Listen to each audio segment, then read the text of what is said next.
Saya Kevin Setiawan. Dan saya Yulianto. Saya Ferdinand Putrauti. Nah, tujuan kali ini bisa membuat tugas mata kuliah metode kuantitatif pengambilan keputusan dari dosen. Untuk videonya langsung kita lihat saja. Let's join us. Pembahasan kali ini kita akan belajar mengenai model persediaan bagian 1, metode kuantitatif untuk pengambilan keputusan. Awalnya mengenai persediaan 1, adanya unsur ketidakpastian permintaan atau permintaan yang mendadak. Yang kedua, adanya unsur ketidakpastian pembukaan dari para supplier. Yang ketiga, adanya unsur ketidakpastian dalam waktu pemesanan. Menghadapi ketiga unsur ketidakpastian tersebut, pihak perusahaan harus melakukan manajemen persediaan proaktif, dalam arti mampu untuk mengantisipasi keadaan maupun menghadapi tantangan dalam manajemen persediaan. Fungsi dan tujuan persediaan 1. Memberikan layanan yang terbaik pada pelanggan. Yang kedua, memberikan proses produksi. Yang ketiga, mengantisipasi kemungkinan terjadinya stock out. Yang keempat, menghadapi fluktuasi harga. Pencapaian tujuan tersebut menimbulkan konsekuensi bagi perusahaan, yaitu harus menanggung biaya maupun resiko yang berkaitan dengan keputusan persediaan. Oleh karena itu, sasaran akhir dari manajemen persediaan adalah menghasilkan keputusan tingkat persediaan yang menyeimbangkan tujuan diadakannya persediaan dengan biaya yang dikeluarkan. Dengan kata lain, sasaran akhir manajemen persediaan adalah untuk meminimumkan total biaya dalam perubahan tingkat persediaan. Beberapa keputusan dalam manajemen persediaan. Untuk mempertahankan tingkat persediaan optimum diperlukan jawab atas dua pertanyaan berdasarkan sebagai berikut. 1. Kapan melakukan pemesanan? Yang kedua, berapa jumlah yang harus dipesankan dan kapan melakukan pemesanan kembali? Kedua pertanyaan tersebut sangat bermanfaat bagi manajer persediaan dalam mengevaluasi keadaan persediaan sekarang dan memutuskan apakah penambahan persediaan diperlukan. Keputusan mengenai kapan dan berapa jumlah yang harus dipesan sangat tergantung pada waktu dan tingkat persediaan. Jika unsur ketidakpastian permintaan dan waktu tunggu pemesanan diperkenalkan dalam manajemen persediaan, keputusan kapan melakukan pemesanan dan berapa banyak masih merupakan dasar manajemen persediaan yang baik. Untuk menjawab pertanyaan kapan melakukan pemesanan, dapat dilakukan dengan 3 pendekatan, yaitu mendaki jumlah persediaan yang tetap setiap kali melakukan pemesanan. Yang kedua, dalam jam 10 yang ini menunjukkan bahwa LOP dilakukan apabila persediaan cukup untuk memenuhi kebutuhan bersama dengan waktu tim atau pemesanan. Jumlah yang harus dipesankan berdasarkan pada IOQ yang mempunyai konsep tersendiri dan akan dibahas dalam bagian tersendiri. Menghendaki pengecekan secara fisik ataupun menggunakan kartu catat secara teratur. 2. Periodic review. Tingkat persediaan ditinjau pada interval waktu yang sama. Pada setiap tinjauan dilakukan pemesanan kembali agar tingkat persediaan mencapai jumlah yang diinginkan. Jumlah pemesanan akan kembali didasarkan tingkat maksimumnya dan ditentukan untuk setiap item persediaan. Dalam gambar 10.2 yang ini menggambarkan bahwa periode penjualan selalu tetap dengan jumlah yang dipesan sesuai variasi. Nah, kita bisa lihat di tabel yang di kolom yang kiri itu adalah rumus untuk jumlah pesanan kembali yang kita pelajari sebelumnya. Biaya dalam keputusan persediaan 1. Biaya pemesanan atau ordering cost. Yang kedua, biaya penyimpanan, carrying cost. Yang ketiga, biaya pesanan persediaan, stock out cost. Yang keempat, biaya terkait dengan kapasitas. Yang kelima, biaya bahan baku barang itu sendiri. Yang pertama, biaya pemesanan. Biaya pemesanan atau ordering cost adalah biaya yang dikaitkan dengan usaha untuk mendapatkan bahan atau barang dari luar. Sifat biaya pemesanan ini adalah semakin besar frekuensi pembelian, semakin besar biaya pemesanan. Kedua, biaya penyimpanan.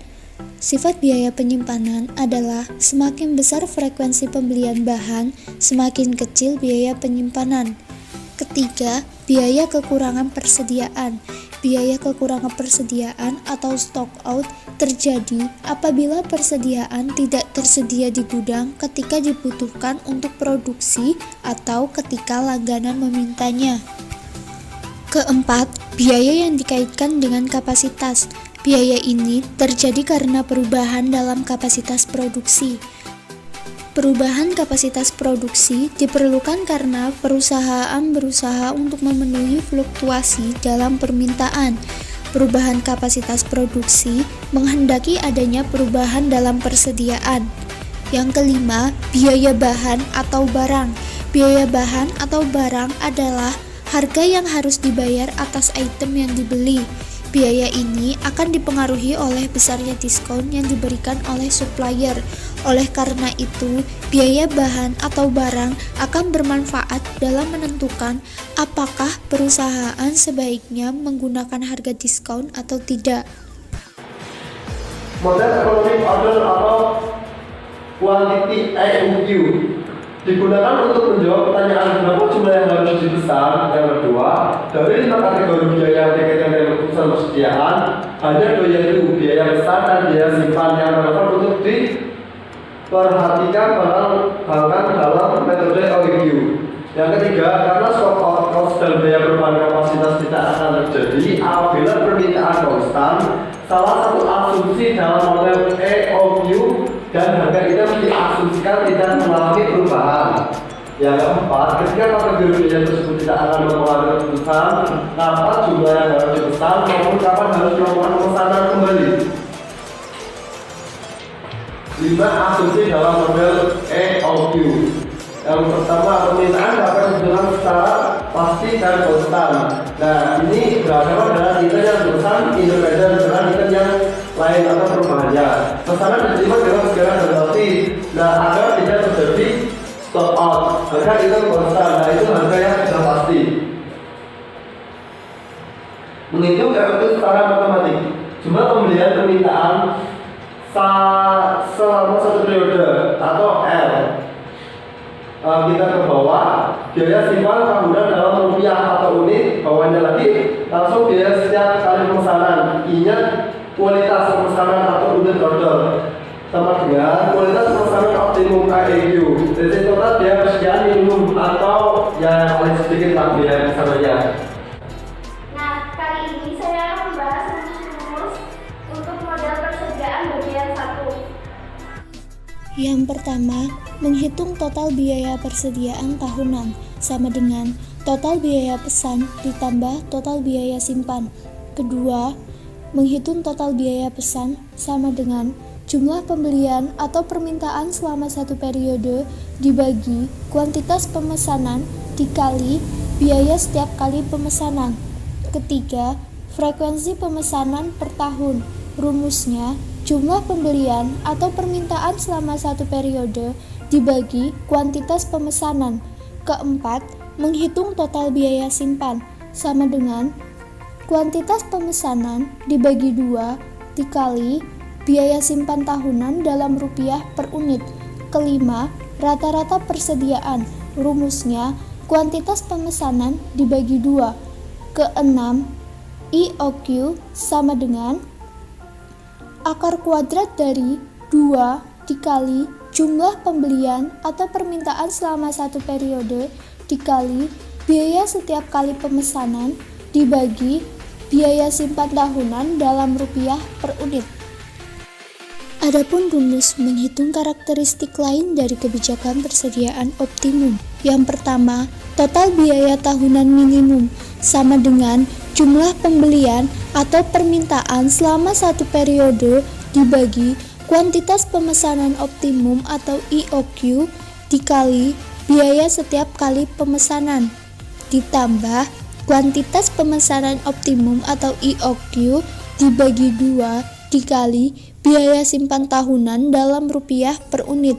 Kedua, total biaya pemesanan tahunan sama dengan jumlah pembelian atau permintaan selama satu periode dibagi kuantitas pemesanan optimum atau EOQ dikali biaya setiap kali pemesanan. Ketiga, total biaya simpan tahunan sama dengan kuantitas pemesanan optimum atau IOQ dibagi 2 dikali biaya simpan tahunan dalam rupiah per unit. Keempat, frekuensi pemesanan optimum per tahun sama dengan jumlah pembelian atau permintaan selama satu periode dibagi kuantitas pemesanan optimum atau IOQ. Kelima, jarak siklus optimum sama dengan kuantitas pemesanan optimum atau IOQ dibagi jumlah pembelian atau permintaan selama satu periode. Nah, di sini ada contoh soal model persediaan bagian 1. Toko Kubota rata-rata menjual 1000 generator per bulan dan permintaan generator selama 1 tahun diperkirakan konstan.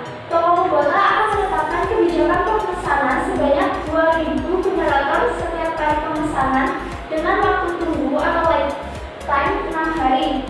Bagian kalkulasi biaya telah menetapkan bahwa biaya setiap kali pemesanan Rp600.000 dan biaya penyimpanan tahunan Rp10.000 per unit. Tentukan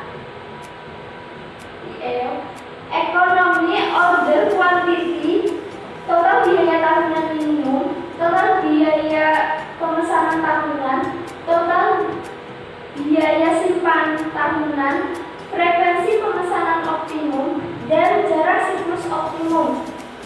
Jawaban: diketahui jumlah pembelian